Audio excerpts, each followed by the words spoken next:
నేను ఒక్క మాట చెప్తాను, బాగా గుర్తుంచుకో. ఎలాంటి సందర్భాలు ఎదురైనప్పటికీ, ఎలాంటి పరిస్థితులు నిన్ను వెంటాడుతున్నప్పటికీ, ఎలాంటి వ్యక్తులు నీపైన మాటలు విసురుతున్నప్పటికీ కూడా ఎప్పటికీ ధైర్యాన్ని మాత్రం కోల్పోకు. ఈ ధైర్యం ఉన్నటువంటి వ్యక్తి ఎప్పటికైనా తిరిగి తను అనుకున్నది సాధించగలుగుతాడు. కానీ అది పనికొచ్చే ధైర్యం అయి ఉండాలి. పనికిరాని మొండితనం, మూర్ఖత్వంతో కూడుకున్నటువంటి ధైర్యం అయి ఉండకూడదు.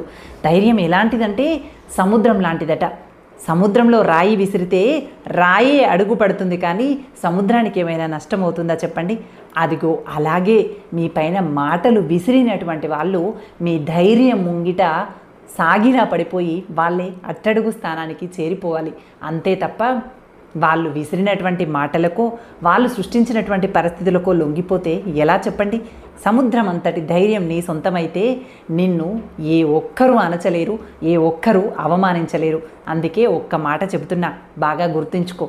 ఎలాంటి పరిస్థితులు వచ్చినప్పటికీ కూడా ధైర్యం వీడకు. కాదంటారా? ఆలోచించండి.